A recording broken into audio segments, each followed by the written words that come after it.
We are in the midst of a serious financial crisis. C'était dans un engrenage fatal et la Fed a arrangé sa Désignée banque. comme la pire crise financière des temps modernes. La période est difficile. Assurément le désastre financier le plus grave de ces dernières Les marchés décennies ont dévissé et aujourd'hui. Une peut-être journée la fin noire à d'une Wall ère Street. dans l'histoire américaine. En 2008, notre système bancaire s'est écroulé, emportant avec lui toute l'économie. La faillite, ne serait-ce que d'une d'entre elles, aurait des conséquences incalculables sur les marchés financiers. Cet événement nous a révélé un monde corrompu par la finance, dépendant des banques et de leurs dérives. C'est un événement qui a amené une grande part de la population à se questionner sur la nature de notre système bancaire, ainsi qu'aux raisons qui ont permis à un tel cataclysme de se produire. Mais alors que l'heure est au désespoir, un petit groupe d'individus s'est réuni autour d'une idée. Dans cette vidéo, j'aimerais vous parler d'un projet. Un projet qui, il y a plus de 10 ans, a défié les banques et les États et qui ne cesse de gagner en popularité. Son but, créer une alternative au système bancaire actuel. C'est un projet encore mal compris par beaucoup de monde, mais qui s'apprête pourtant à bousculer l'ordre établi. Vous l'aurez compris, dans cette vidéo, je vais vous raconter l'histoire de la mère des crypto-monnaies, le Bitcoin.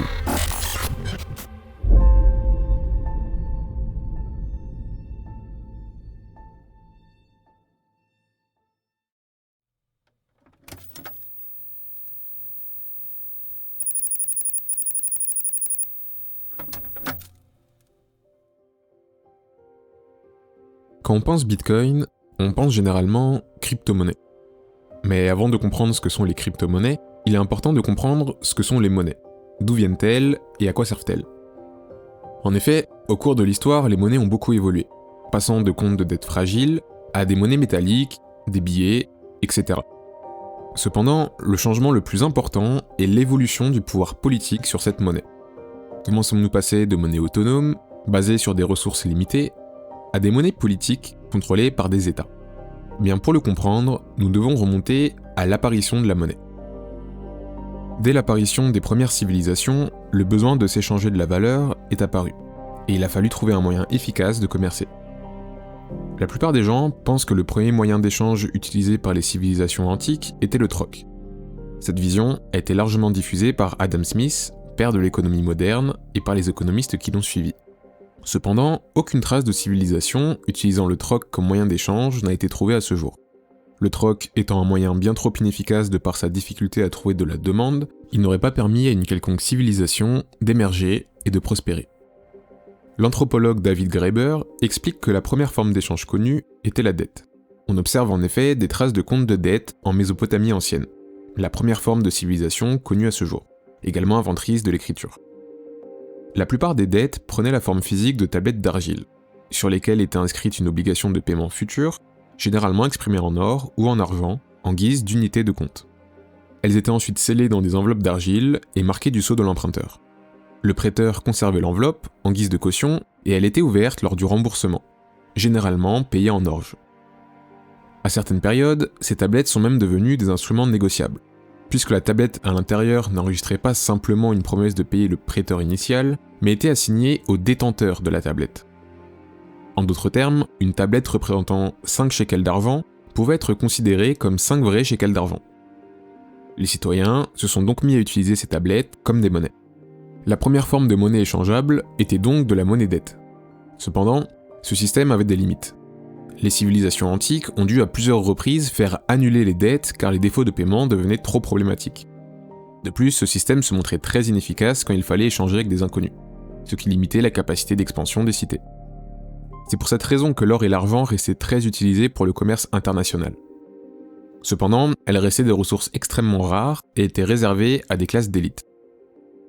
Il fallut attendre l'an 600 avant Jésus-Christ pour voir apparaître les premières monnaies métalliques. Elles semblent d'ailleurs être apparues au même moment dans 3 endroits différents, en Chine, en Inde et en Lydie. Cette forme de monnaie, bien plus efficace que le système de dette, a permis l'émergence de civilisations bien plus vastes et complexes. Les monnaies métalliques telles que les pièces d'or et d'argent avaient une valeur indépendante des États. Chaque pièce valait son poids en or. Leur valeur leur était attribuée par le marché, et leur quantité était assez limitée. Mais peu à peu, les États imposèrent leur monnaie plutôt que leurs équivalents en métaux précieux. Par exemple en obligeant les citoyens à payer leurs impôts avec. C'est ainsi que la valeur d'une pièce d'or émise par l'État était de moins en moins perçue par la population comme une certaine quantité d'or, mais comme une unité bien distincte. C'est ce qu'on appelle une valeur faciale. Les États se sont vite rendus compte que cette valeur faciale pouvait être conservée même si la quantité de métal précieux diminuait dans la fabrication de la pièce. C'était le cas de l'Empire romain, par exemple, qui afin de financer ses armées toujours plus gigantesques, a commencé à diluer la quantité d'argent contenue dans son denier d'argent. Cela leur permettait de se financer sans avoir à augmenter l'impôt. Cette décorrélation entre la valeur métallique et la valeur marchande donna naissance à un troisième type de monnaie, la monnaie fiduciaire. La monnaie fiduciaire ne repose plus sur la confiance envers la matière qui la compose, mais en la confiance envers l'État qui l'émet. Si les premières monnaies fiduciaires étaient toujours composées de métaux précieux, avec le temps, elles se sont complètement affranchies de cette contrainte. C'est ainsi qu'autour du XIe siècle, en Chine, les premiers billets de banque sont apparus. Mais en dehors de la Chine, les monnaies papier ne seraient apparues qu'aux alentours du XVIIIe siècle, en Europe et aux États-Unis. Ces premières formes de monnaie étatique avaient une valeur définie par le marché, c'est-à-dire la valeur que les gens lui attribuent. Pour accentuer l'adoption et l'intérêt autour de ces monnaies étatiques, les États obligent les citoyens à l'accepter et refusent toute autre monnaie pour payer l'impôt. C'est ce qu'on appelle le cours légal. L'avantage de cette forme de monnaie est qu'elle appartient à l'État. Ce dernier peut donc en fabriquer pour financer ses dépenses sans avoir à adopter de choix impopulaires tels que l'augmentation des taxes. En récupérant le pouvoir monétaire, les États sont devenus un point critique dans l'économie, car la monnaie repose désormais sur la confiance qu'on leur attribue. Malheureusement, l'histoire est remplie d'abus de cette confiance.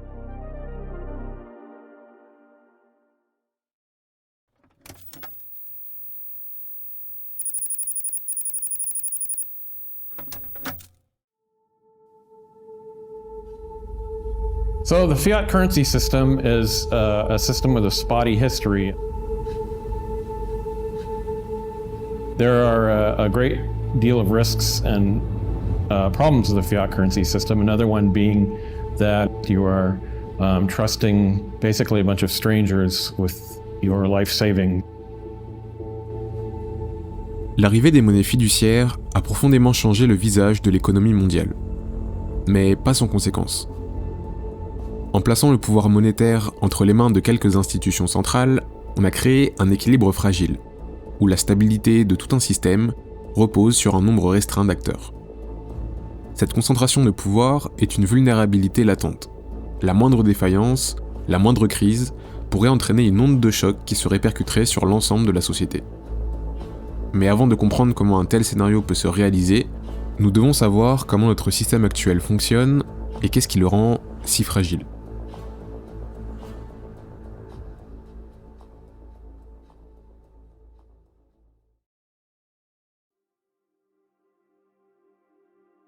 Aujourd'hui, l'organisme qui émet la monnaie n'est plus l'État, mais la Banque centrale. C'est cette banque qui crée l'argent et qui est responsable de la fabrication des billets. La monnaie qu'elle crée est appelée monnaie centrale. Dans l'économie actuelle, c'est la forme la plus simple de monnaie. C'est cette monnaie qui a cours légal, c'est-à-dire que la population a l'obligation de l'accepter et que l'État accepte uniquement cette monnaie-là pour payer l'impôt. Les banques centrales ont été créées initialement pour éviter l'abus du pouvoir monétaire par les États, car c'est une entité qui est censée avoir des intérêts différents des leurs. Un citoyen ne peut pas détenir de compte à la banque centrale. Ce sont uniquement les banques privées et les États qui y sont autorisés. Les banques privées jouent donc le rôle d'intermédiaire entre la banque centrale et la population, en introduisant un deuxième type de monnaie, la monnaie scripturale. C'est la monnaie qui est affichée sur votre compte en banque. Pour comprendre la différence avec la monnaie centrale, imaginez que l'euro de banque centrale existe uniquement sous forme de billets. La banque privée, elle, est un coffre-fort qui les stocke. Lorsque vous réclamez votre argent au banquier, au lieu de vous donner un vrai billet de son coffre, il vous donne un bout de papier qui représente une somme d'argent qu'il vous doit. Ce papier est donc une dette de la banque envers la personne qui le possède. Dans le monde réel, ce bout de papier est votre solde bancaire. Il représente ce que la banque vous doit, et c'est ce qu'on appelle la monnaie scripturale privée. Mais quel est l'intérêt ? Pourquoi ne pas directement utiliser la monnaie de banque centrale ? Eh bien la raison est simple. Si tout le monde s'échange de la monnaie scripturale et laisse ses euros dans la banque, elle peut alors émettre plus de monnaie qu'elle n'a de réserve dans son coffre, et s'enrichir en prélevant des intérêts sur cette monnaie supplémentaire. Quand vous faites un emprunt à la banque, celle-ci augmente le solde de votre compte. Autrement dit, elle crée de l'argent à partir de rien. Ce procédé est appelé création monétaire. A l'inverse, quand vous remboursez votre crédit, la banque détruit l'argent et garde une partie des intérêts. C'est la destruction monétaire. En Europe, les banques sont soumises au traité de Bâle III, ce qui signifie qu'elles doivent garder au moins 8% de fonds propres. Donc pour 8 vrais euros en réserve, la banque peut en créer 100. En pratique, les banques ont en moyenne 14% de leurs réserves en fonds propres. Ce procédé, qui consiste à n'avoir qu'une partie de l'argent en réserve, est appelé système de réserve fractionnaire. Lorsqu'un client retire son argent de la banque, soit pour le convertir en billets, soit pour l'envoyer vers une autre banque, la banque convertit le montant en monnaie centrale avant de s'en séparer. C'est ce qu'on appelle une fuite, car la banque perd une partie de sa réserve de monnaie centrale. Étant donné sa nature, si tout le monde retire ses fonds de la banque, elle fait automatiquement faillite. En réalité, c'est même moins que ça. Si un cinquième des fonds sont retirés, la plupart des banques seraient déjà en faillite, car elles n'ont pas assez de monnaie centrale pour couvrir les demandes de leurs clients. C'est ce qu'on appelle un bank run. En France, si une banque fait faillite, l'État prévoit un fonds de secours appelé Fonds de garantie des dépôts, qui s'élève à 100 000 € par déposant. Ce fonds représente en 2020 environ 7 milliards d'euros, soit moins d'un millième des 9 641 milliards gérés par les banques privées en 2020. Dans le cas d'une crise générale, ce fonds sera alors complètement inefficace. Les banques privées sont donc devenues un élément vital dans l'économie. Sans elles, il n'y a plus de cartes bancaires, plus de chèques, plus de virements et plus d'emprunts. En plus de détenir les moyens de paiement, elles possèdent également l'épargne de leurs clients. Ce statut les différencie de toute autre forme d'entreprise pour une seule raison: il est inconcevable qu'elle fasse faillite. Lorsqu'une banque dépasse une certaine taille, elle rejoint le club des banques dites « too big to fail ». C'est-à-dire que si elles sont en difficulté, les États sont dans l'obligation de les sauver. Et c'est exactement ce qui s'est passé en 2008, lors de la crise des subprimes. Ce n'était pas lié directement à un bank run, mais la conséquence est la même. Les banques se sont retrouvées en cours de liquidité. Elles ont donc commencé à faire faillite une à une, et la propagation de la crise devenait incontrôlable. C'est alors que les États et les banques centrales ont été contraints d'agir de manière exceptionnelle. En fait, la crise a débuté par une chute de certains titres immobiliers liés à une vague de défauts de paiement. Je rentre pas plus dans le détail, mais ces titres représentaient une grosse partie des réserves des banques commerciales. Leur chute a donc mis en péril leur solvabilité. Cette chute s'est ensuite propagée sur l'ensemble des marchés car les banques en manque de liquidité se mettaient à vendre d'autres actifs, provoquant une réaction en chaîne. Afin d'arrêter ce cycle infernal, le système bancaire a été inondé d'argent neuf fraîchement imprimé par les banques centrales. Les banques centrales ont même commencé à racheter certains titres sur les marchés pour freiner leur chute vertigineuse et stabiliser leur prix, alors que cette pratique est normalement interdite aux banques centrales. Le coût total de ces plans de sauvetage est très dur à mesurer. Cependant, on peut s'en faire une idée en consultant les rapports d'activité des banques centrales.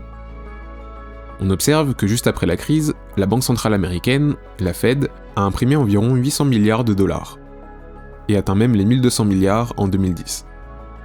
Ces chiffres ne représentent que la contribution de la Banque centrale et ne tiennent pas compte de ce que les États ont injecté en fonds propres.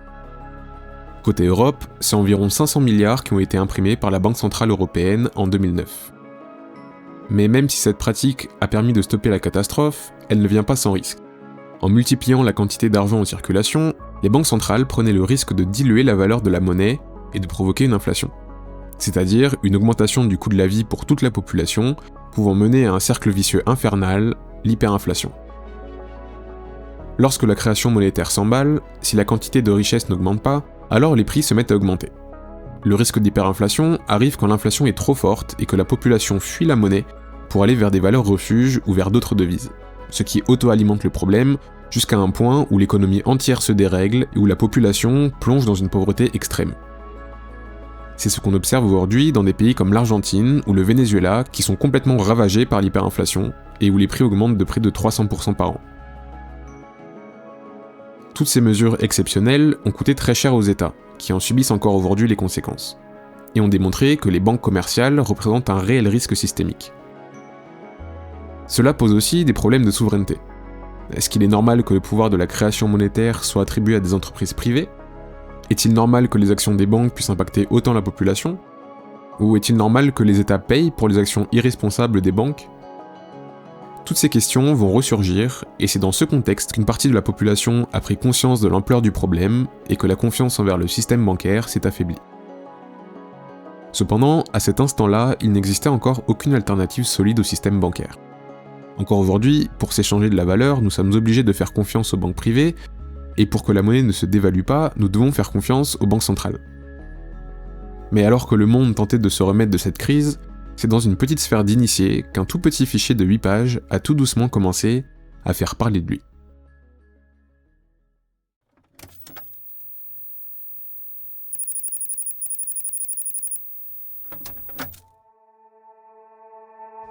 Face à une perte de confiance grandissante envers les États et les banques, une idée nouvelle voit le jour.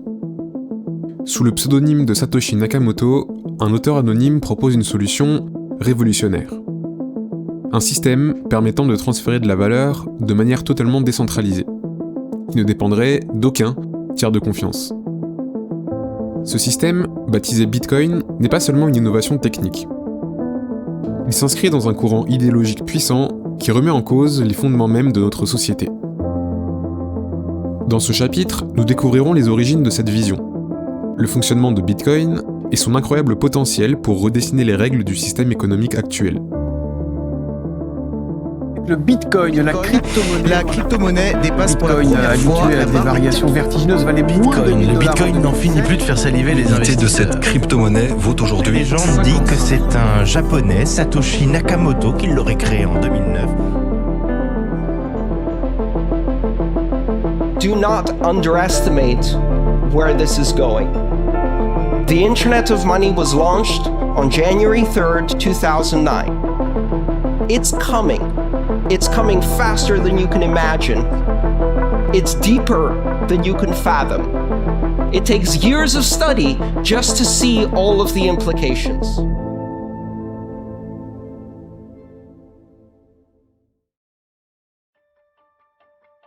Notre histoire débute au début des années 90. Nous sommes au début d'Internet et son avenir était encore à définir.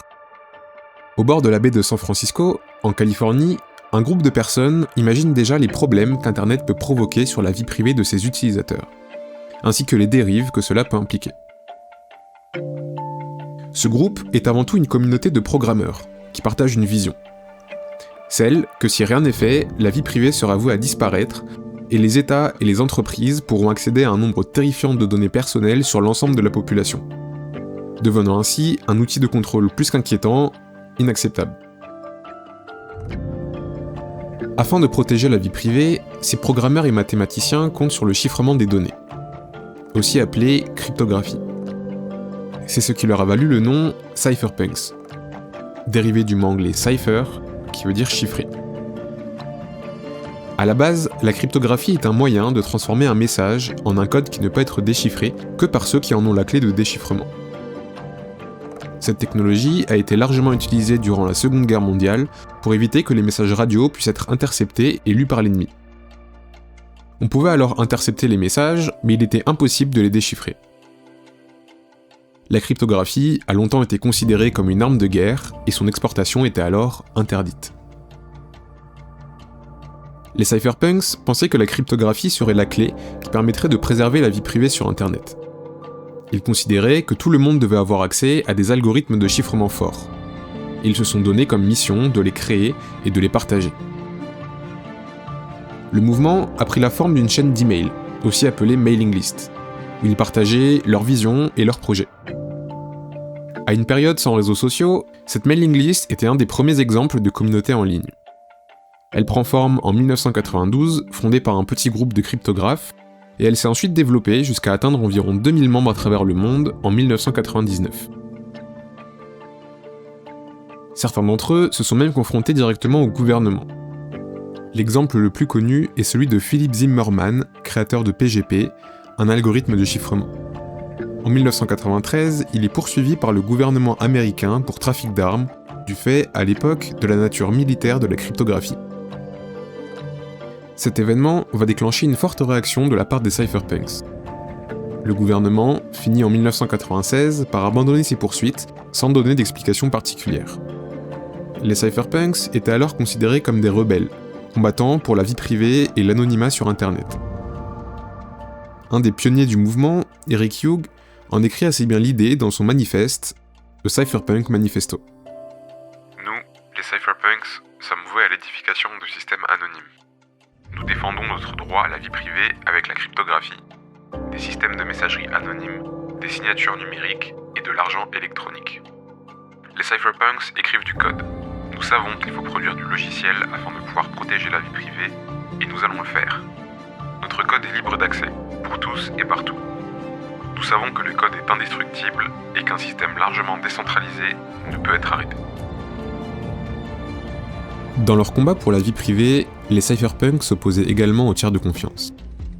Le mélange entre cryptographie et décentralisation était pour eux le meilleur moyen de créer des outils incensurables protégeant la vie privée sur Internet. On notera par exemple l'utilisation du réseau Tor par la plupart d'entre eux, qui est un réseau Internet anonyme et décentralisé permettant de naviguer sur le net sans laisser de traces, et qui deviendra d'ailleurs plus généralement connu derrière le terme Darknet. Parmi leurs objectifs, il y avait cette envie de créer une monnaie électronique, décentralisée et anonyme qui serait indépendante d'un État ou d'une banque. Pendant plus de 10 ans, des tentatives auront lieu, mais aucune n'a réussi à surmonter le défi technique d'un tel système. Les premiers modèles étaient, faute de mieux, des modèles centralisés, c'est-à-dire que la gestion des comptes était gérée par une entreprise, et donc une entité centrale. C'était le cas de DigiCash, fondé en 1990 par le mathématicien américain David Chaum. Son but était de garantir un anonymat grâce à la cryptographie en rendant les transactions intraçables. Cependant, ce modèle centralisé a toujours fini par être interdit par les gouvernements qui s'opposaient à l'anonymat des transactions. La décentralisation était alors le seul moyen de rendre ce type de monnaie insensible à l'action des gouvernements. C'est alors que des solutions telles que Bimoney ou BitGold ont vu le jour. Cependant, confrontée à un tel défi technique, aucune n'a réussi à sortir du domaine de l'expérimentation, montrant, une fois de plus, la difficulté de créer une monnaie décentralisée, fiable et sécurisée.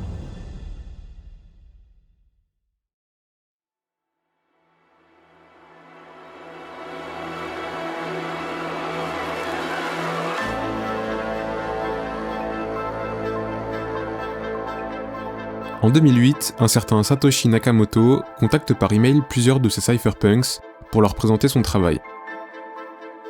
Résumé dans un livre blanc de 8 pages, intitulé « Bitcoin, a Peer-to-Peer Electronic Cash System », il y explique le fonctionnement d'une monnaie, fonctionnant sans tiers de confiance et reposant sur la cryptographie. Si le Bitcoin a mis tant de temps à arriver, c'est que le problème était complexe. Ses prédécesseurs en sont témoins. L'idée a fini par sembler irréalisable, et parmi les cypherpunks, la plupart l'avaient abandonnée.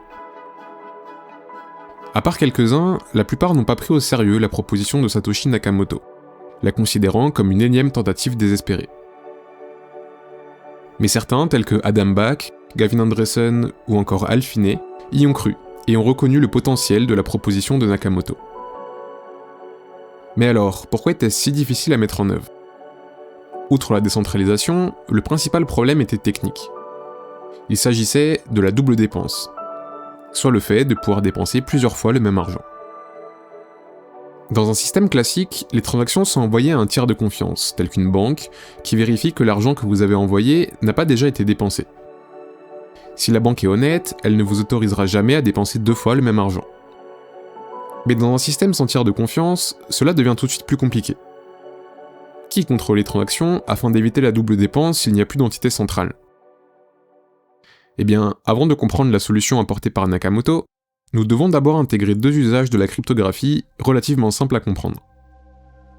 Le premier usage s'appelle le hachage.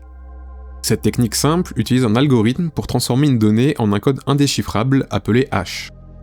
C'est un peu comme si on passait l'information au mixeur et que le hash était l'information en bouillie.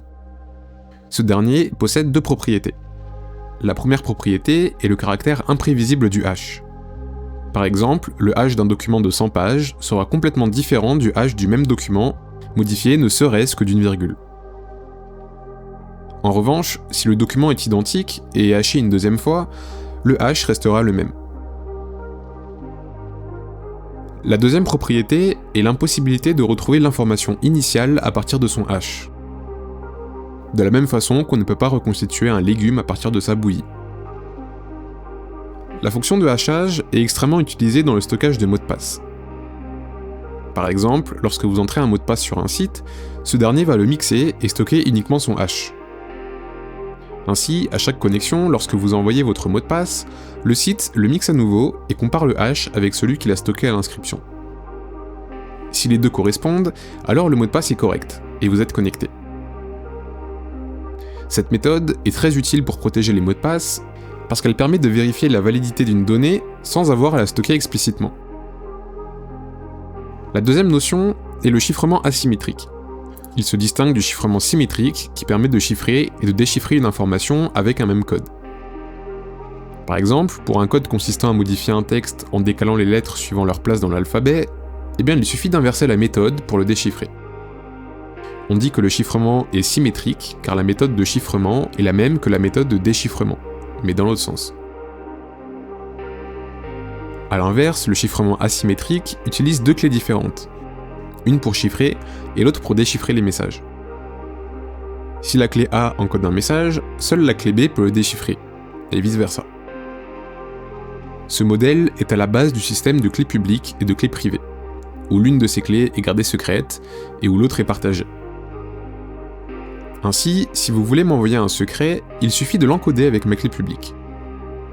Étant donné que ma clé privée, donc la seule qui permet de déchiffrer le secret, n'appartient qu'à moi, alors je suis le seul à pouvoir lire le secret. A l'inverse, si j'encode un message avec ma clé privée, le message ne peut être déchiffré qu'avec ma clé publique. Ce procédé permet de prouver que je suis bien le détenteur de la clé privée, sans avoir à la révéler. On l'appelle également signature numérique, et c'est précisément ce procédé qu'utilise Bitcoin. Maintenant que nous avons compris le hachage et la signature numérique, nous pouvons développer la façon dont le Bitcoin est construit, car il repose fortement sur ces deux procédés. Dans les grandes lignes, on utilise le hachage pour la vérification d'informations et la signature numérique pour authentifier les transactions. Pour comprendre comment Bitcoin peut transférer de la valeur sans tiers de confiance, imaginez une grande salle remplie de personnes qui ne se connaissent pas. Chacun note le solde de chaque participant dans un carnet. Disons que chaque personne commence avec une pièce virtuelle qu'on appellera Bitcoin. Disons que Bob veut envoyer une pièce à Alice. Bob annonce donc à tout le monde dans la salle « Je veux envoyer une pièce à Alice ».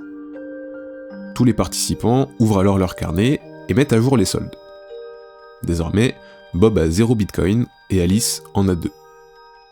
Bob vient donc d'envoyer une pièce sans passer par un tiers de confiance en annonçant publiquement sa transaction. Car chaque membre du réseau met à jour son état individuellement. Maintenant qu'on a compris le principe, il faut comprendre comment cette idée, en apparence simple, peut être mise en pratique. Car il y a énormément de facteurs qui peuvent ruiner le processus. Par exemple, que se passe-t-il si certains membres écrivent de fausses transactions dans leur carnet? Ou si quelqu'un veut dépenser les pièces de quelqu'un d'autre? Ou si les membres ne sont pas d'accord entre eux, qui croire? Eh bien, c'est là toute la complexité du protocole. La raison pour laquelle les tiers de confiance ont été si longtemps indispensables, et ce pourquoi Bitcoin a mis tant de temps à voir le jour. Allons donc explorer ces mécanismes, étape par étape, pour savoir comment tout cela a été rendu possible. Dans le monde informatique, chaque membre du réseau est donc un ordinateur, qu'on appelle plus généralement un nœud. Chaque nœud possède une clé publique qui permet de l'identifier. C'est en quelque sorte son prénom, ou plutôt son pseudo.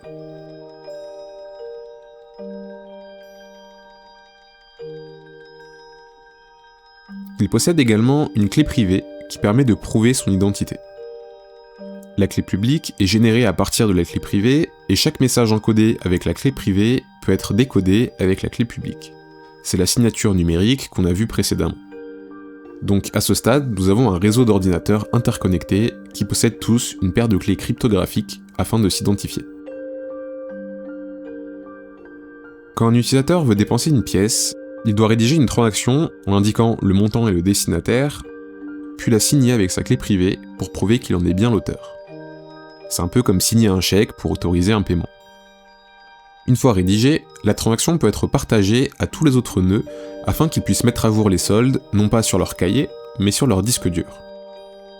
Le nœud souhaitant dépenser sa pièce va donc envoyer un message directement à plusieurs ordinateurs du réseau, qui vont à leur tour le propager autour d'eux.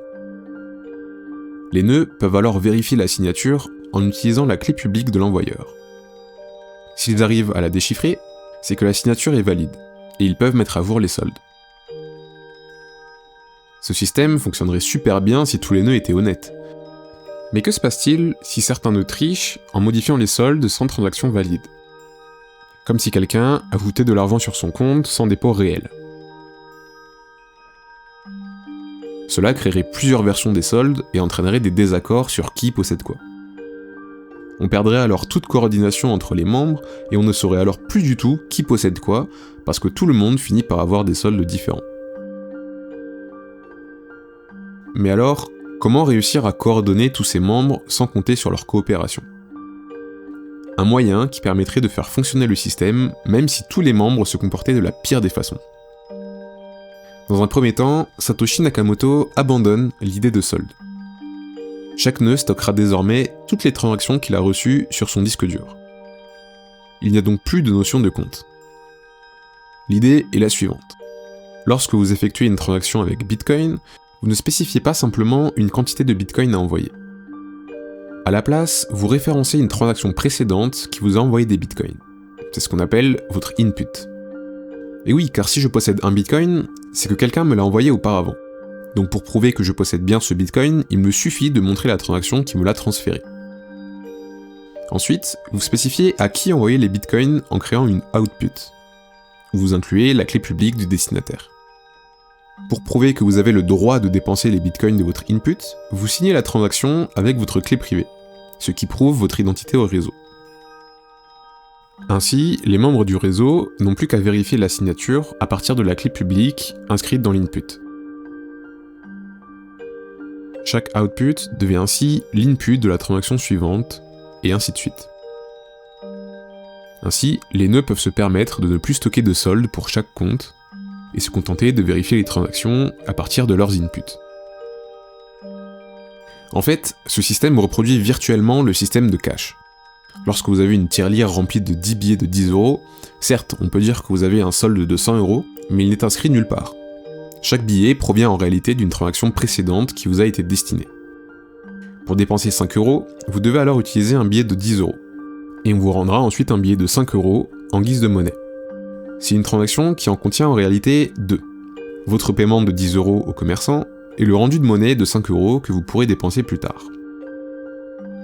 On peut donc dire que quand on utilise du cash, on paye avec des transactions non dépensées et que chacune de ces transactions est à usage unique. De même avec Bitcoin, si vous avez un Bitcoin et que vous voulez en envoyer la moitié, vous créez 2 outputs. Une pour le destinataire et une pour vous-même, ce qui équivaut à la monnaie rendue. Vous pouvez ensuite utiliser cette monnaie rendue dans une transaction future. La seule différence est que dans le cas de Bitcoin, vous vous rendez vous-même la monnaie. Une transaction peut contenir plusieurs inputs afin de fusionner des pièces, ainsi que plusieurs outputs afin de les diviser et les répartir sur plusieurs adresses. Votre solde de Bitcoin est donc la somme de tous les outputs qui vous sont destinés et qui n'ont pas encore été dépensés. Ce système est appelé modèle UTXO, ou modèle de transaction non dépensée. Ainsi, il est possible de s'envoyer des pièces sans avoir besoin de stocker des soldes pour chaque compte. Il suffit de stocker les transactions. Mais cette solution n'est pas suffisante. À ce stade, chaque ordinateur du réseau stocke les transactions qu'il reçoit. Chaque nœud en vérifie la validité de son côté, mais si jamais des ordinateurs sont en désaccord sur la validité d'une transaction, par exemple, il faut trouver un moyen de savoir qui a raison, une méthode de consensus. Pour comprendre ce qu'est une méthode de consensus, imaginons un groupe de personnes qui vont au cinéma. Si tout le monde veut voir le même film, alors la décision est simple. Mais s'il y a différents avis, alors il faut trouver une méthode pour se mettre d'accord.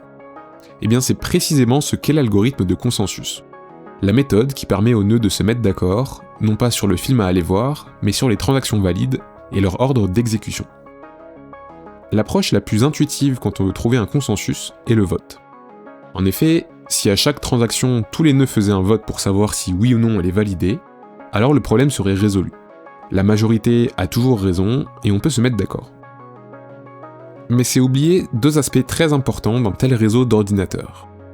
Dans un réseau décentralisé, l'information ne se propage pas instantanément. Si Bob envoie une transaction depuis la France et Alice en envoie une depuis l'Australie, les transactions seront reçues à des moments différents suivant la localisation des nœuds dans le réseau. Le vote serait faussé car les nœuds ne peuvent pas avoir accès à la même information en même temps. Sans compter le temps de vote en lui-même qui rend le tout très lent et inefficace. Le deuxième aspect est qu'un ordinateur n'est pas égal à une personne. Une personne peut très bien posséder des milliers de nœuds différents en utilisant plusieurs IP, par exemple. C'est ce qu'on appelle une attaque sibylle. Dans le monde numérique, il est impossible d'empêcher quelqu'un de se faire passer pour un groupe, car tous les moyens qu'on utilise pour différencier les utilisateurs sont duplicables plus ou moins facilement. Il fallait donc trouver une méthode qui laisse à la fois le temps à l'information de se propager et qui soit insensible aux attaques sibylles. C'est ainsi que Satoshi Nakamoto introduit ce qu'on appelle aujourd'hui le consensus de Nakamoto, qui se décompose de la manière suivante. Dans un premier temps, on ne validera non plus des transactions, mais des blocs de transactions. Ces blocs sont des structures de données composées des éléments suivants. La date, le hash du bloc précédent, la valeur d'ajustement, qu'on expliquera plus tard, et les transactions. Chaque bloc peut contenir entre 0 et 4000 transactions environ. Imaginez que c'est comme remplir une boîte avec des transactions, puis faire approuver toute la boîte en une seule fois, plutôt que de solliciter l'entièreté du réseau à chaque transaction. Le temps de validation entre chaque bloc peut alors être plus long et permet à l'information de se propager correctement. Chacun des nœuds va donc devoir insérer les transactions qu'il a reçues des autres membres du réseau et constituer un bloc. Ce bloc est donc différent d'un nœud à l'autre, étant donné qu'ils reçoivent les transactions de manière différée. Afin de savoir à lequel de ces blocs serait désigné comme étant le bloc définitif, les nœuds vont devoir le faire valider. Et c'est ici qu'entre en jeu un autre élément clé du Bitcoin, la preuve de travail, ou proof of work en anglais. Afin de faire valider un bloc par les autres nœuds, le bloc doit respecter une propriété particulière. Son hash doit commencer par un certain nombre de zéros. Rappelez-vous, le hash est le résultat d'une fonction qui transforme une donnée en une suite de caractères complètement imprévisibles. Donc pour que le hash du bloc commence par le nombre de zéros requis, il n'y a d'autre option que de le modifier des millions de fois jusqu'à tomber par hasard sur une combinaison qui donne un hash valide. Pour ce faire, il y a un emplacement prévu à cet effet. C'est la fameuse valeur d'ajustement. Cette dernière peut être modifiée autant qu'on veut. Les nœuds vont donc y insérer des combinaisons de caractères aléatoires jusqu'à faire valider le bloc. En fait, ce processus est tellement lourd qu'il s'est écoulé plusieurs minutes entre le moment où les nœuds ont constitué leur bloc et le moment où l'un d'entre eux a pu le valider. Ce dernier va alors s'empresser de partager son bloc aux autres membres, qui vont le vérifier et décider de l'accepter ou non. Une fois validé, le bloc ne peut plus être changé, car en le modifiant, on modifie aussi son hash, et on doit recalculer une preuve de travail pour le faire valider.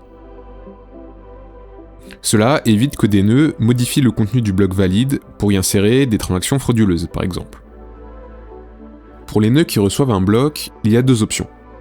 Soit le bloc est valide, dans ce cas, ils remplacent le bloc qu'ils étaient en train de valider et se mettent à construire le prochain.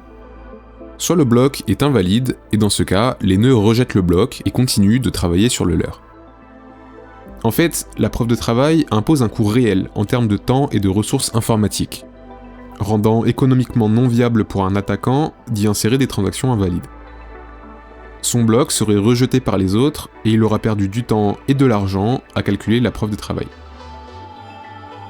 Du fait que chaque bloc contient le hash du bloc précédent, il se crée un lien entre les blocs. Une chaîne. D'où le terme blockchain. Ça veut dire que si un attaquant veut modifier des blocs, par exemple pour supprimer des transactions, il modifie également le bloc suivant, ainsi que son hash associé, qui modifie celui d'encore après, et ainsi de suite. Cela permet aussi aux nouveaux membres de pouvoir vérifier le contenu de la blockchain sans avoir à faire confiance à la personne qui la transmet. Car en vérifiant les preuves de travail, ils sont sûrs que le contenu n'a pas été modifié. La chaîne de blocs la plus longue sera toujours considérée comme étant la chaîne valide. C'est de cette façon que les nœuds trouvent leur consensus. C'est comme si on votait avec de la puissance de calcul, la version de la blockchain qui reçoit le plus de puissance sera toujours considérée comme étant valide. En fait, le seul moyen de frauder est de valider les blocs plus rapidement que le reste du réseau, afin d'imposer ces blocs comme les blocs officiels. Cela demande donc de posséder plus de la moitié de la puissance de calcul totale, ce qui est de plus en plus coûteux au fur et à mesure que le réseau grandit et que sa capacité de calcul se développe au point où une attaque de ce type finit par devenir complètement impossible. Aujourd'hui, le réseau Bitcoin demande un minimum de 19 zéros, et possède une puissance de calcul telle que pour un ordinateur personnel dernier cri, il faudrait plus de 180 millions d'années pour pouvoir valider un bloc tout seul. Satoshi a également implémenté un système d'ajustement de la difficulté, afin de maintenir un temps de validation d'environ 10 minutes entre chaque bloc. Tous les 2016 blocs, les nœuds vont calculer le temps de validation moyen des blocs et modifier le nombre de zéros requis pour valider un bloc.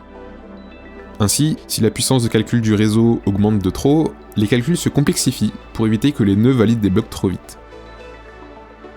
Inversement, si la puissance de calcul diminue, les calculs se simplifient pour éviter que les nœuds passent des heures à les résoudre. Le mécanisme garantit ainsi un délai de 10 minutes en moyenne entre chaque bloc, peu importe la puissance que les nœuds arrivent à atteindre, rendant ainsi Bitcoin résistant à l'augmentation naturelle de la puissance de calcul des ordinateurs. La preuve de travail permet donc à des nœuds qui ne se connaissent pas et ne se font pas confiance de se mettre d'accord. Chaque information est vérifiée par chacun, et c'est précisément parce que personne ne se fait confiance que nous pouvons avoir confiance dans le résultat final, parce qu'il est devenu totalement impossible de mentir sur le réseau Bitcoin. Bitcoin est un système verrouillé de l'intérieur par une puissance informatique exponentielle, et il se révèle de ce fait inviolable. Mais revenons sur le coût d'une telle puissance. En effet, les nœuds du réseau dépensent une quantité phénoménale d'électricité pour le sécuriser.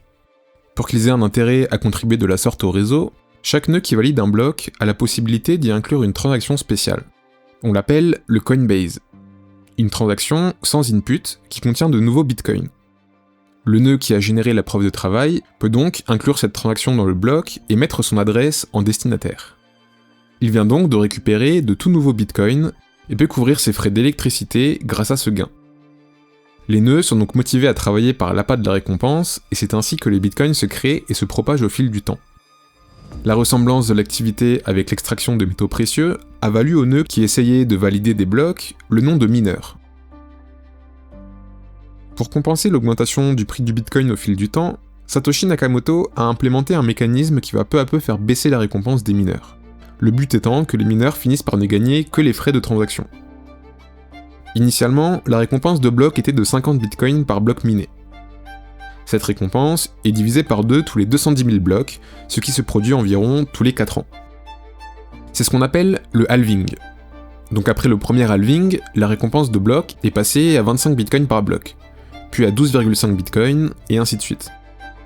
La série converge ainsi vers une limite de 21 millions de bitcoins, qui seront émis au total aux alentours de l'an 2140, faisant du bitcoin une ressource rare. Cette mécanique rend le bitcoin comparable économiquement à l'or. Beaucoup le considèrent d'ailleurs comme de l'or numérique.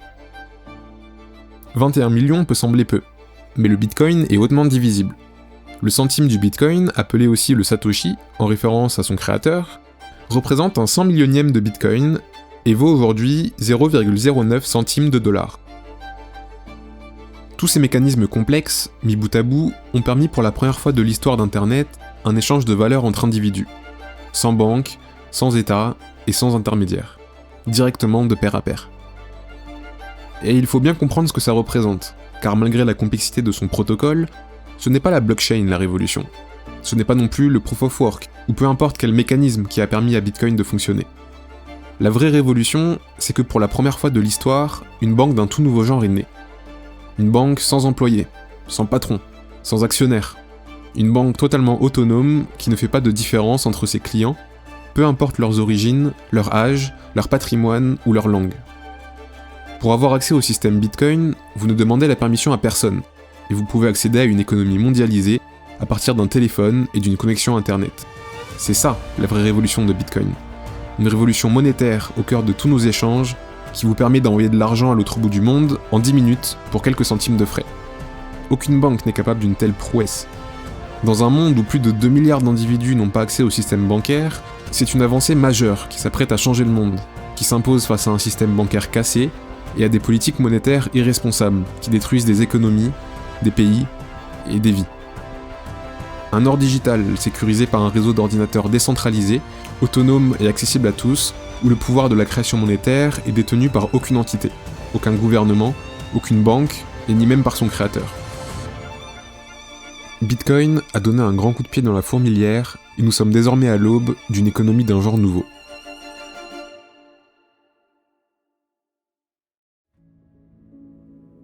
Les premiers à se rendre compte de cette révolution sont les cypherpunks, qui pour certains se sont mis à collaborer avec Satoshi Nakamoto, notamment Hal Finney qui l'a énormément aidé à ses débuts. Le code du Bitcoin sera publié en 2009, et le premier bloc, aussi appelé Genesis Block, a été émis le 3 janvier 2009 à 18h15. Satoshi Nakamoto y intégrera un message fort, le titre du Financial Times du jour, The Times, 3 janvier 2009, le chancelier sur le point d'effectuer un deuxième sauvetage des banques. Inscrivant à jamais ce que représente Bitcoin, le début d'un système financier libre et inclusif, marquant la fin du contrôle exclusif des banques et des États sur la monnaie et sur l'activité économique de leur population. Satoshi le décrit très bien dans ses premiers posts à propos de Bitcoin. Le problème fondamental de la monnaie conventionnelle réside dans la confiance nécessaire à son fonctionnement. Il faut faire confiance à la banque centrale pour ne pas dévaloriser la monnaie, mais l'histoire des monnaies fiduciaires est pleine d'abus de cette confiance. Satoshi Nakamoto enverra son dernier message public le 12 décembre 2010 et disparaîtra totalement de la circulation en 2011, laissant planer le mystère derrière son identité. Confiant le développement de Bitcoin à la petite communauté qui commençait à se former autour. Cependant, le Bitcoin devait encore réaliser une tâche extrêmement compliquée. Se faire connaître. Suffisamment pour prétendre à son rôle de monnaie. Car si personne ne devait lui faire confiance, alors il n'aurait aucune valeur.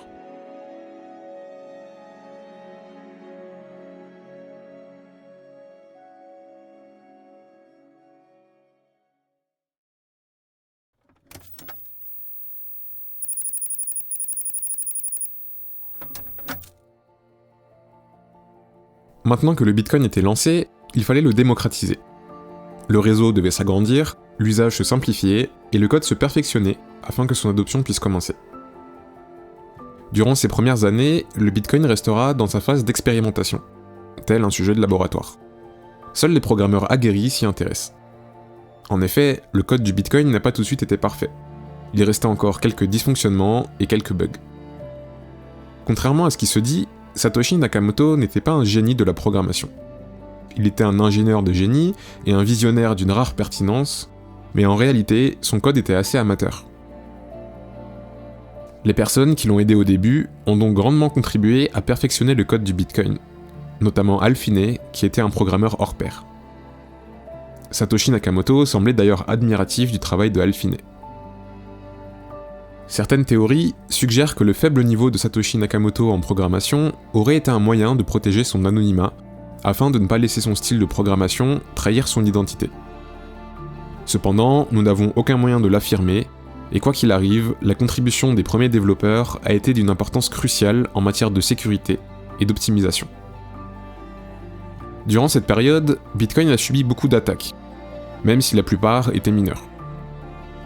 Mais l'une de ces attaques a été particulièrement marquante. Elle fut baptisée le Value Overflow Incident. Ce jour-là, un attaquant a pu créer plus de 184 milliards de bitcoins en exploitant une faille dans le programme de vérification des transactions. Suite à cet incident, la communauté comprit rapidement que le réseau était attaqué et a commencé à chercher des solutions. C'est seulement quelques heures plus tard que Satoshi Nakamoto va publier une version corrigée du programme, et le réseau s'est remis à fonctionner normalement dès les jours qui ont suivi. C'est également durant cette phase d'expérimentation que la communauté discutera des problèmes futurs auxquels le réseau pourrait être exposé. Par exemple, la professionnalisation des mineurs, la façon de distribuer des pièces, la capacité du réseau à gérer des millions de transactions, etc. C'est d'ailleurs assez impressionnant de voir comment beaucoup de discussions nées pendant cette période sont devenues des réalités aujourd'hui. Mais alors que cette petite communauté était encore en train de peaufiner ce système, un événement va tout bousculer, et propulser Bitcoin sur le devant de la scène, alors qu'il n'en est encore qu'à ses balbutiements.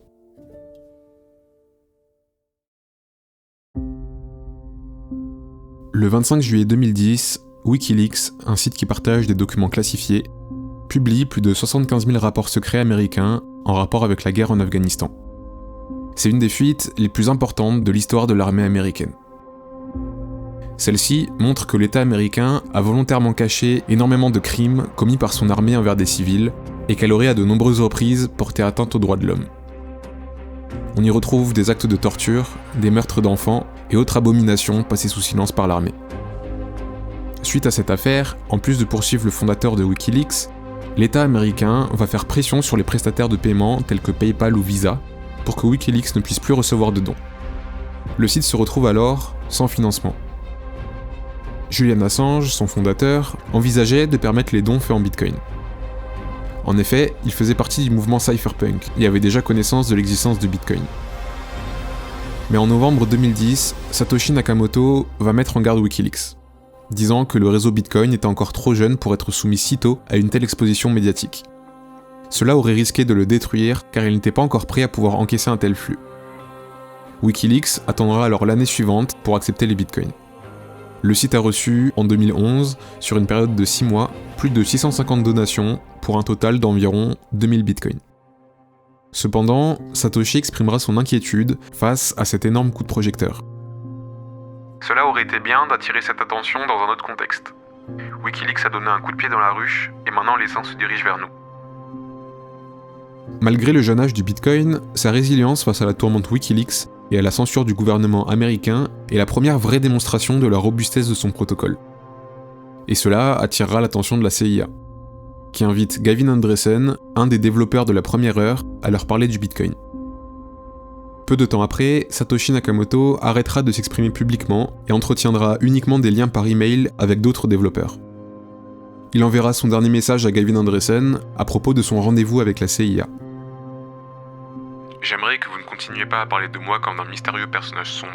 La presse interprétera cela comme une monnaie pirate. Peut-être plutôt parler du projet open source, et accorder plus de crédit à vos contributeurs de développement. Cela aide à les motiver.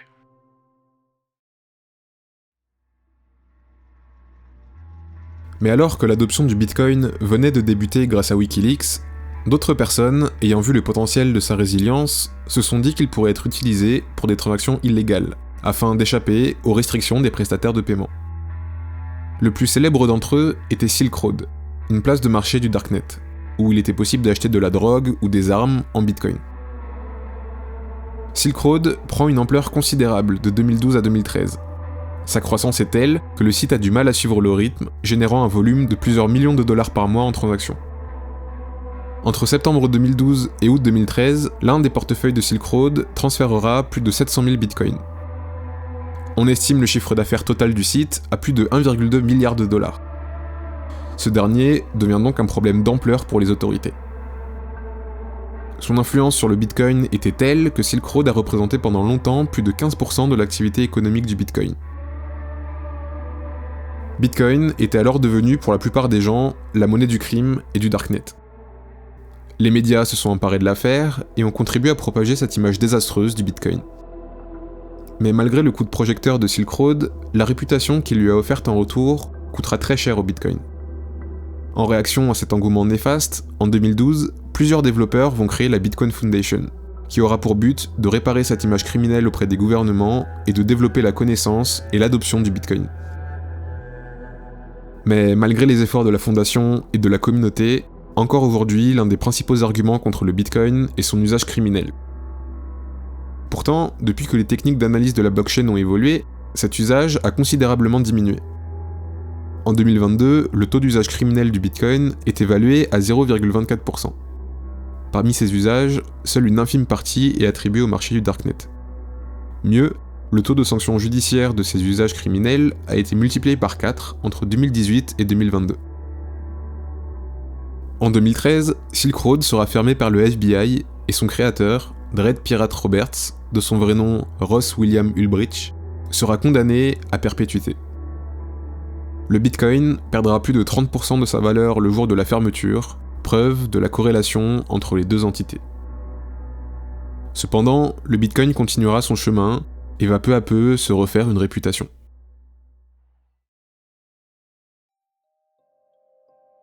Après l'épisode Silk Road, entre 2014 et 2016, l'écosystème se développait de plus en plus dans le but d'attirer le grand public. Les plateformes d'échange se sont développées et l'achat de Bitcoin devenait de plus en plus simple. Petit à petit, l'intérêt autour du Bitcoin s'est mis à grandir. Il attire de plus en plus de monde, les médias se remettent à en parler, cette fois comme d'un phénomène, en mettant en avant l'explosion fulgurante de son prix. La base d'utilisateurs était exponentielle, et attirait de plus en plus de gens qui n'étaient pas jusqu'alors intéressés par les univers de la technologie ou de la finance. C'est le premier vrai pas vers l'adoption grand public du Bitcoin. Entre août et décembre 2017, 600 000 nouvelles adresses actives se sont créées, doublant le nombre d'utilisateurs actifs en à peine 4 mois. Mais cette ascension fulgurante et disproportionnée allait également révéler l'une des faiblesses les plus importantes du Bitcoin.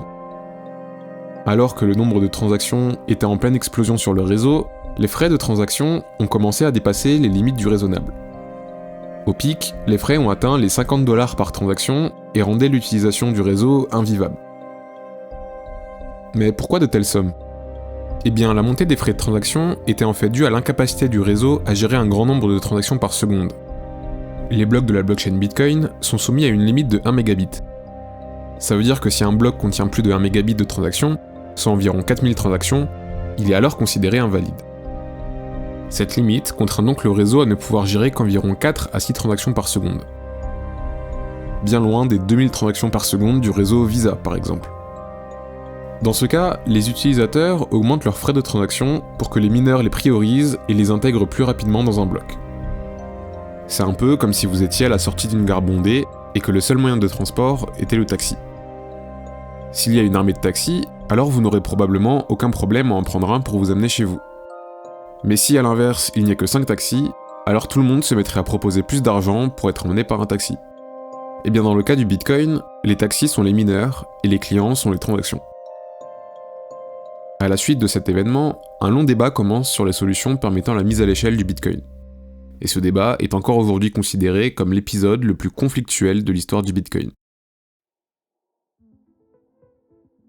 En 2017, une décision s'avérait nécessaire pour résoudre le problème de la capacité de transaction du Bitcoin. Malheureusement, le débat a progressivement évolué en un conflit fratricide dans la communauté. D'un côté, ce qu'on appelait les small blockers, et de l'autre, ce qu'on appelait les big blockers. Mais comment ce conflit est-il né ?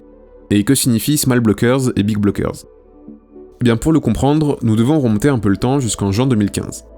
Gavin Andresen et Mike Hearn, deux développeurs de la première heure extrêmement respectés, ont publié une version du logiciel Bitcoin Core, qui permet de devenir un nœud du réseau Bitcoin. Ils baptisèrent cette version du logiciel Bitcoin XT. Cette version avait pour but d'augmenter la taille des blocs, passant de 1 mégabit à 8 mégabits. En plus de ça, Bitcoin XT prévoyait aussi de doubler leur taille tous les 2 ans. Cette approche permettait d'augmenter considérablement la capacité du réseau à gérer simultanément un grand nombre de transactions. De par leur volonté d'avoir des blocs plus gros, les partisans de Bitcoin XT furent appelés les Big Blockers. Ce qu'il faut comprendre, c'est qu'à ce moment-là, Gavin Andresen avait un énorme respect de la communauté. Outre ses contributions au début du projet, Gavin était la personne que Satoshi Nakamoto avait désignée pour reprendre le flambeau du développement de Bitcoin Core. Il était alors perçu comme quelqu'un de patient, réfléchi, calme et pragmatique, en plus d'être extrêmement compétent. Lorsqu'il a apporté son soutien à Bitcoin XT, ce n'était clairement pas à prendre à la légère. S'il ne l'avait pas fait, le projet n'aurait probablement pas provoqué autant d'attention et de controverses. Cependant, vous vous en doutez, Bitcoin XT ne provoqua pas l'unanimité. Cette nouvelle version était très controversée dans le camp de ceux qui se font appeler les small blockers. Ces derniers trouvaient que l'approche de Bitcoin XT était trop agressive. Ils estimaient que les blocs allaient devenir trop gros et que la taille de la blockchain allait la rendre impossible à installer sur les ordinateurs les moins puissants. Ce qui aurait pour conséquence de réduire le nombre de nœuds sur les réseaux et de ce fait le rendre moins décentralisé. Une autre raison était que Bitcoin XT n'était pas rétro-compatible. C'est-à-dire que si tous les nœuds du réseau ne mettaient pas à jour leur logiciel, ils ne seraient plus considérés comme des membres du réseau Bitcoin, mais d'une autre blockchain parallèle. Cette scission en deux de la blockchain est ce qu'on appelle plus généralement un hard fork. Ce dernier était perçu comme un danger car il présentait de grands risques de porter atteinte à la sécurité et à la décentralisation du réseau. C'est à partir de ce moment, quand les deux camps se mirent à s'opposer, que la plus grande bataille idéologique de l'histoire du Bitcoin a commencé. C'était le point de départ de la guerre des blocs, la Block Size War. En effet, si on devait simplifier ce qui oppose ces deux visions, l'une prône un usage monétaire du Bitcoin, censé gérer le moindre micro-paiement, ce qui justifie une augmentation de la capacité de transaction au détriment de la décentralisation. Tandis que l'autre prône un usage de réserve de valeur, au même titre que l'or, nécessitant moins de transactions par seconde, mais une décentralisation maximale. En réalité, ce débat est né dès les premières interactions entre Satoshi Nakamoto et Hal Finney. Hal trouvait déjà des similitudes entre l'or et le Bitcoin. Il voyait un futur dans lequel les banques fonctionneraient avec des réserves de Bitcoin, tandis que Satoshi Nakamoto pensait que le progrès technologique et la loi de Moore, loi qui prédit une hausse de la puissance de calcul de 60% par an, allaient rendre possible un usage à grande échelle de Bitcoin en tant que monnaie. Il a également écrit à Mike Hearn à propos de la limite de 1 mégabit. Une limite plus élevée peut être introduite progressivement une fois que nous avons une utilisation réelle plus proche de la limite, et que nous nous assurons que tout fonctionne correctement. D'ici là, si tous les utilisateurs doivent encore télécharger l'intégralité de la chaîne de blocs pour démarrer, ce serait bien si nous pouvions la maintenir à une taille raisonnable. Avec un volume de transactions très élevé, les nœuds du réseau se consolideraient. Il y aurait davantage de fermes de minage et de cartes graphiques mutualisées. Quelle que soit la capacité actuelle du logiciel, elle croît automatiquement au rythme de la loi de Moore, soit environ 60% par an. Cependant, le camp des small blockers n'est pas d'accord avec cette vision, et maintient que le réseau doit être le plus décentralisé possible. Selon les small blockers, Bitcoin n'est pas conçu pour effectuer des petits paiements. La limite de 10 minutes par bloc, de toute façon, ne le permettra pas. Selon eux, la blockchain doit être réservée à des transactions plus occasionnelles, des transferts de fonds ou des gros paiements. Les micro-paiements pourraient être effectués hors de la chaîne car ils n'auraient pas besoin d'autant de sécurité. L'une des solutions clés au problème des micro-paiements est un réseau appelé Lightning Network.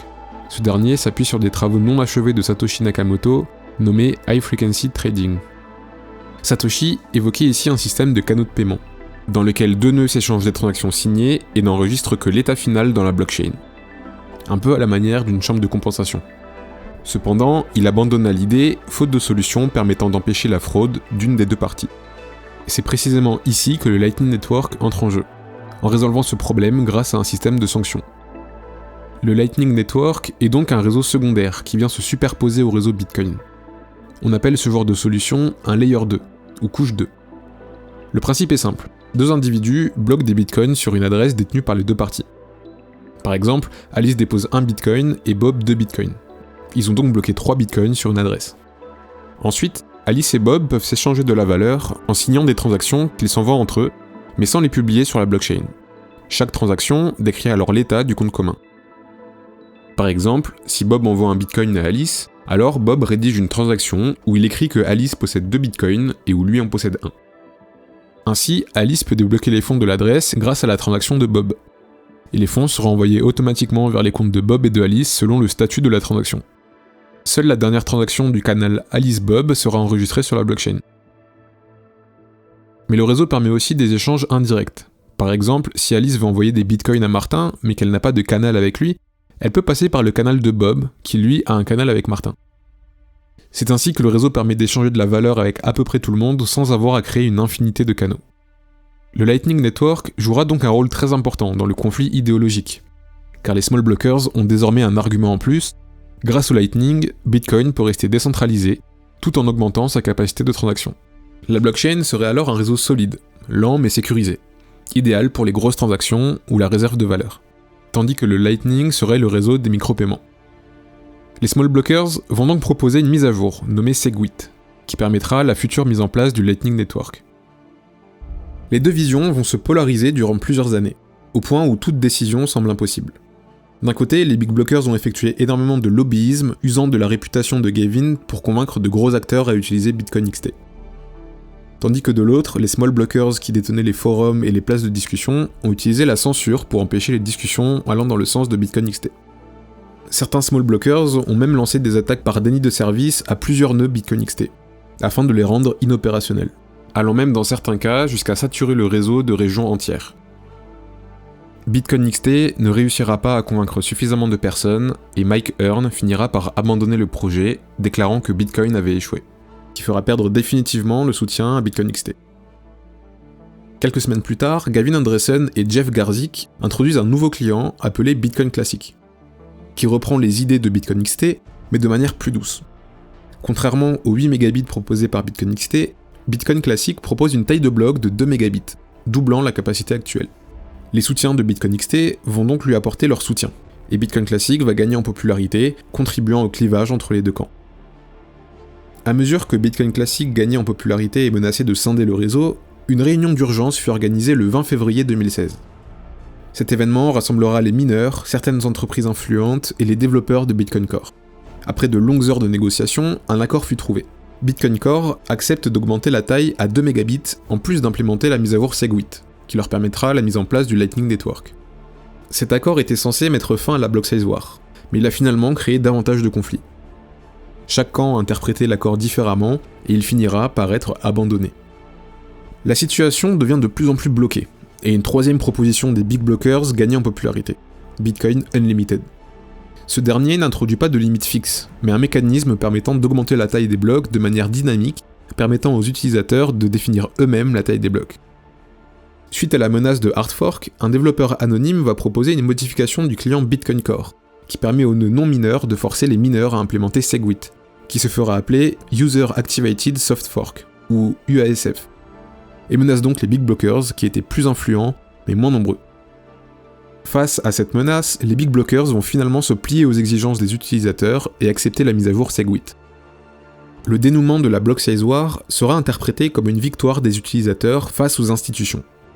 En effet, une grosse part des Big Blockers étaient des gros acteurs influents, comme des exchanges ou des gros mineurs qui avaient un intérêt à augmenter la capacité du Bitcoin à court terme. Les Small Blockers étaient plutôt représentés par la communauté et cherchaient à préserver les valeurs de décentralisation de Bitcoin, quitte à sacrifier la capacité transactionnelle à court terme.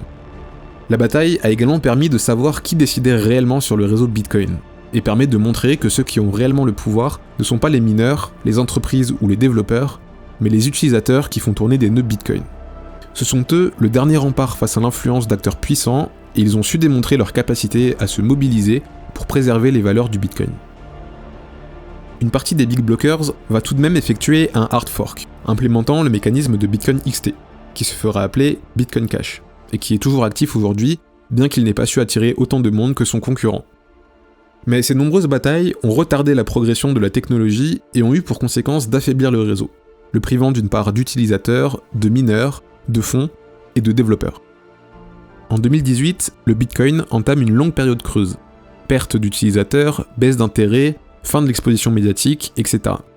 Le Bitcoin allait se faire oublier un temps et allait devoir se remettre de sa précédente défaite. Le Lightning Network devait être prêt pour la prochaine vague d'adoption. Il faudra attendre 3 ans pour qu'un événement vienne à nouveau mettre le Bitcoin sur le devant de la scène. En Chine, un mystérieux virus de la même famille que le SRAS a déjà contaminé 45 personnes. Des millions d'habitants placés en quarantaine. Nous sommes en guerre. En 2020, lorsque la pandémie Covid a commencé à inquiéter les gouvernements, les économies du monde entier vont être mises à l'arrêt. La peur va s'emparer des marchés financiers et le début d'un krach sans précédent commence à inquiéter. Les valeurs boursières telles que le CAC 40 ou le SP500 perdent de 40% en quelques jours et le cours du Bitcoin va également subir une baisse spectaculaire de plus de 60%. C'est à ce moment-là que les États vont prendre les choses en main et décident de maintenir l'économie sous perfusion, et ce, quel qu'en soit le prix. Pour ce faire, ils auront une nouvelle fois recours à la création monétaire. Cette fois-ci, les quantités d'argent injectées dépassent l'entendement. On parle de 3500 milliards pour les États-Unis et de 3000 milliards pour l'Europe. Puisqu'elles ne sont pas autorisées à donner directement de l'argent aux États, les banques centrales vont distribuer cet argent via une méthode appelée quantitative easing. Cette dernière consiste à racheter des dettes d'État aux investisseurs avec de l'argent nouvellement créé. Ce dernier atterrit donc en premier vers les détenteurs de ces actifs appelés obligations d'État. Cette méthode permet de contourner l'interdiction d'acheter ces titres aux États en passant par l'intermédiaire de fonds privés. Les plus gros détenteurs d'obligations sont les gros investisseurs tels que les banques, les investisseurs institutionnels ou les fonds de pension. Ce sont donc les premiers à bénéficier de ce nouvel afflux monétaire, et ils vont se tourner vers des actifs à risque afin de diversifier leurs investissements. Suite à cette politique monétaire, 2020 et 2021 seront des périodes propices aux bulles spéculatives. Les plus importantes seront celles des actions, de l'art ou encore des crypto-monnaies. L'impact de ces investisseurs institutionnels peut se mesurer en regardant les réserves d'une entité appelée Grayscale, qui leur sert d'intermédiaire pour se procurer et gérer leurs bitcoins. En 2 ans, Grayscale va racheter plus de 650 000 bitcoins et aura un impact significatif sur son prix. Reflet de l'appétit des investisseurs institutionnels pour cet actif. En parallèle de cela, plusieurs autres grosses entités telles que MicroStrategy qui va acquérir environ 100 000 bitcoins dans cette même période, ou encore Tesla qui en achètera environ 38 000 pour un total de 1,5 milliard de dollars, vont s'intéresser au bitcoin et lui apporter de la crédibilité. Cette frénésie institutionnelle se couplera à une explosion du nombre d'utilisateurs particuliers et propulsera une nouvelle fois le bitcoin au centre de l'attention. Son ascension fulgurante va résonner dans le monde entier et tous les médias vont une nouvelle fois s'intéresser à cette nouvelle monnaie dont la capitalisation l'amènera dans le top 8 des plus gros actifs du monde, dépassant Visa, PayPal ou Mastercard. Il entrera même dans le top 15 des monnaies ayant la plus grosse capitalisation devant la rouble russe. Cette croissance exceptionnelle témoigne d'un intérêt grandissant pour le Bitcoin. L'intérêt des plus gros investisseurs comme des plus petits va le conduire à un changement de paradigme qui en fera peu à peu un sujet politique. L'un des événements les plus importants qui va confirmer cette transition sera l'adoption du Bitcoin en tant que monnaie légale par un pays, le Salvador. I believe Bitcoin could be one of these ideas. That is why next week I will send to Congress a bill that will make Bitcoin a legal tender in El Salvador. In the short term, this will generate jobs and help provide financial inclusion to thousands outside the formal economy. Le 7 septembre 2021, la ley Bitcoin est adoptée par le Salvador et fait de Bitcoin pour la première fois de son histoire une monnaie à cours légal. Ce qui signifie que désormais l'impôt peut être payé en Bitcoin et que tous les commerces ont l'obligation de l'accepter comme moyen de paiement. Cette décision a fait couler beaucoup d'encre et fera l'objet de nombreuses critiques de la part de la communauté internationale. Le FMI, Fonds monétaire international, va d'ailleurs faire pression sur le Salvador en lui refusant un prêt de 1 milliard de dollars. Suite à cette menace, le président du Salvador va donc faire un choix inédit, qui peut potentiellement révolutionner la façon dont les États lèvent du crédit. Mais pour le comprendre, il faut d'abord savoir comment les dettes d'État sont émises. Dans le système traditionnel, lorsqu'un État veut emprunter de l'argent, il émet un actif qu'on appelle une obligation. Cette obligation contient le montant emprunté, la durée de l'emprunt, ainsi que le taux d'intérêt. Les investisseurs achètent donc l'obligation au prix du montant de l'emprunt et reçoivent leurs investissements ainsi que les intérêts à la fin de l'échéance. Cependant, ces obligations ne sont pas accessibles à tout le monde. Les seules personnes autorisées à les acheter directement aux États sont les prime dealers. Ce sont généralement de grandes banques telles que Bank of America, BNP Paribas ou encore HSBC. Ces derniers achètent les obligations d'État et les fragmentent en plus petits coupons qu'ils revendent ensuite sur le marché, avec évidemment une commission au passage. Cette activité est extrêmement lucrative, mais le plus problématique dans cette affaire, c'est que l'émission d'obligations d'État dépend exclusivement de ces prime dealers, ainsi que des agences de cotation telles que Fitch Ratings qui notent la qualité de l'emprunt d'un pays et définissent leur taux d'intérêt en conséquence. Lorsque le FMI a fait pression sur le Salvador, ce sont en réalité tous ces acteurs qui se sont ligués contre le pays. Ce dernier n'était donc plus capable d'emprunter de l'argent via la voie traditionnelle sans accepter leurs conditions. Supprimer la loi Bitcoin. En réponse, le président du Salvador annoncera la création d'un nouveau type de crédit basé sur Bitcoin. Son principe est simple. Le Salvador compte lever 1 milliard de dollars en Bitcoin en créant des obligations numérisées sur la blockchain via un procédé appelé tokenisation. Procédé que je n'expliquerai pas ici, mais qui permet en gros de virtualiser des actifs sur la blockchain et d'en faire des jetons transférables au même titre qu'une crypto-monnaie. Les investisseurs pourront donc acheter directement ces obligations en Bitcoin au Salvador sans nécessiter l'approbation du FMI ou des prime dealers. Le pays s'adresse donc directement aux investisseurs finaux en leur vendant ces obligations sur le marché, mais en passant tout de même par l'échangeur Bitfinex pour réaliser cette vente. La création de ces obligations marqueront peut-être le début d'une nouvelle ère dans le financement des États. En prévision de la réussite de cette opération, le Salvador compte utiliser ce milliard pour la conception d'une ville entièrement dédiée au Bitcoin, baptisée Bitcoin City. L'idée étant d'en faire une ville propice à l'innovation. Pour la rendre plus attractive, le président annonce également qu'aucun impôt n'y sera prélevé. La décision du Salvador est en réalité un très bon moyen de réduire la dépendance du pays envers l'Occident et notamment envers les États-Unis. La domination du dollar pour le commerce international fait que la plupart des pays du monde ont besoin de se procurer des dollars pour importer des marchandises.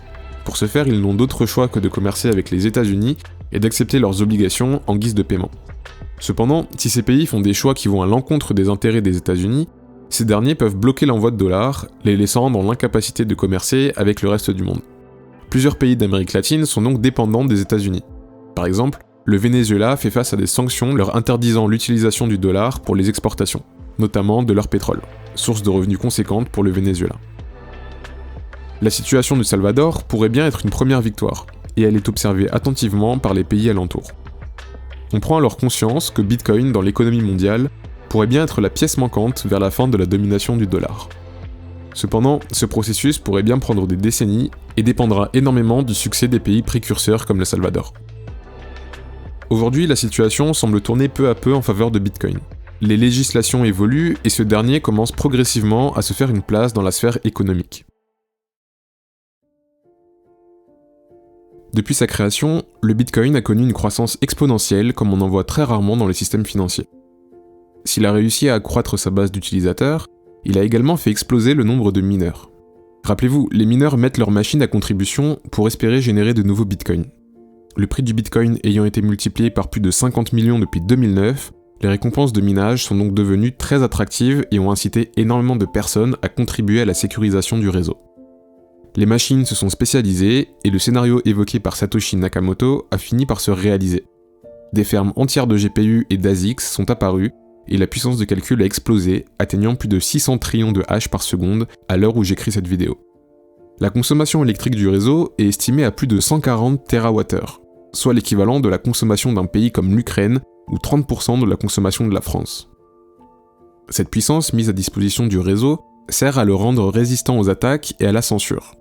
La seule façon de corrompre le réseau étant d'avoir la majorité de la puissance de calcul, cela signifie qu'aujourd'hui, pour attaquer Bitcoin, il faudrait mobiliser des ressources considérables pour construire le matériel adéquat et produire l'énergie nécessaire. C'est une sorte de barrière énergétique qui protège le réseau. Et plus cette barrière se renforce, plus l'attaquant devra être puissant pour la briser. Cependant, cette utilisation de l'énergie a suscité énormément de critiques, notamment sur le plan écologique. En effet, pendant longtemps, le minage inquiétait car il consommait énormément de ressources, faisant que si sa croissance continuait ainsi, le problème pourrait devenir énorme. Or, les mineurs étant en concurrence entre eux, c'est en quelque sorte une course à qui aura l'électricité la moins chère pour pouvoir rester rentable. Supposons qu'une machine vous rapporte 10 € de Bitcoin par jour. Eh bien, vous devez dépenser moins de 10 € par jour d'électricité pour être rentable et rester dans la course. Lorsque des mineurs trouvent de nouvelles sources d'énergie à bas coût, ils contribuent à faire baisser la rentabilité des autres mineurs, car ils peuvent désormais miner plus que les autres. C'est ainsi que peu à peu, de nombreux mineurs se sont mis à chercher de l'énergie dans les surplus, atteignant des prix quasi nuls dans certains cas. Ces surplus sont généralement produits par les énergies renouvelables, et du fait qu'on ne sait pas stocker l'énergie, si la demande qui en est faite n'est pas suffisante pour consommer toute la production, il se produisent alors des surplus, qui sont généralement simplement perdus. Les mineurs se sont donc progressivement positionnés sur ces surplus en les achetant à des prix bien inférieurs aux tarifs normaux. Cependant, ce n'était pas toujours le cas de tous les mineurs, car beaucoup ont continué à consommer de l'énergie fossile peu chère, en Chine notamment, puis aux États-Unis dans un second temps. Cette dernière utilisation est le point sur lequel les critiques sont les plus courantes. Mais au-delà de la consommation pure, nous devons nous pencher sur des faits moins évidents qui rendent le minage de Bitcoin unique et seraient même en passe d'en faire une des solutions les plus prometteuses dans la transition écologique. La production d'énergie est un sujet complexe, car il comprend deux paramètres difficiles à maîtriser. Le premier est tout simplement la demande en énergie.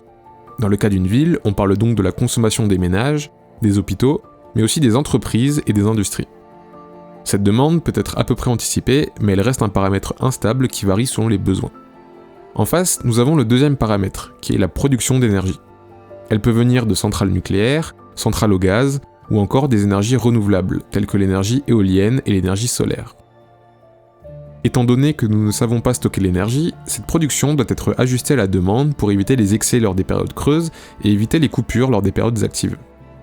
C'est en partie ce qui rend difficile l'adoption des énergies renouvelables, car en cas d'augmentation de la demande, il est difficile d'augmenter la production de manière efficace du fait qu'elle dépend de paramètres qu'on ne contrôle pas.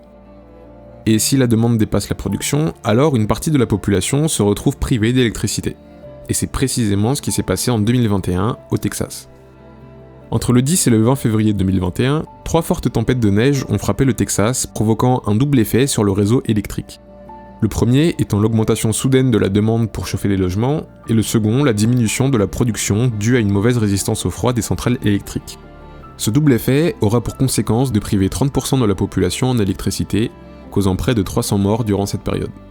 Le Texas devait donc trouver une solution à ce problème et se tournera vers une méthode appelée Demand Response, qui consiste à non seulement contrôler la production, mais aussi à contrôler une partie de la demande qui peut être supprimée en cas de besoin. S'il nous est impossible de stocker de l'énergie, il est possible cependant de valoriser cette énergie, par exemple via des fermes de minage de crypto-monnaies. Ces fermes sont capables de transformer l'énergie en valeur numérique et sont également capables de couper leurs activités sans problème en moins de 10 minutes. Contrairement aux usines ou aux industries, il suffit donc de leur payer le manque à gagner pour qu'elles coupent leurs activités, ce qui est finalement nettement moins coûteux que toutes les autres solutions utilisées jusqu'à maintenant. Ainsi, pour reprendre l'exemple du Texas, l'État est désormais capable de produire un excès d'énergie qui sera récupéré et valorisé par les fermes de calcul, évitant ainsi qu'elles soient perdues. Cela permet de régler en partie le problème des énergies renouvelables, mais le Texas devient également capable de réduire en moins de 10 minutes sa consommation d'énergie en cas de forte demande, en faisant couper les fermes de minage. Ce mécanisme de demand response donne un résultat bien plus résistant au stress qui permettra d'éviter de nouvelles catastrophes. Ainsi, l'industrie du minage de crypto-monnaies est vue peu à peu comme une solution inespérée au problème du stockage de l'énergie. Et cela se reflète sur la courbe du hash rate, la puissance de calcul du réseau, qui n'a cessé d'augmenter depuis plus de 2 ans. Le Texas détient désormais plus de 9% du hash rate mondial, et cette augmentation est très fortement corrélée au rôle que les mineurs peuvent jouer sur les infrastructures électriques. Si cet usage continue de se développer, le minage a même le potentiel pour jouer un rôle très important dans la transition écologique future, en rendant économiquement viables les énergies intermittentes et en augmentant la stabilité des réseaux électriques.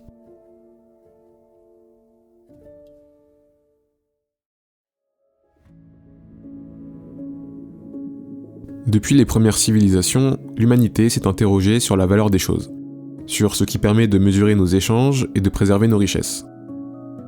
Nous sommes passés des tablettes d'argile aux pièces d'or, des billets de banque aux lignes de code dans des bases de données centralisées, et à chaque étape, une question essentielle est restée en suspens.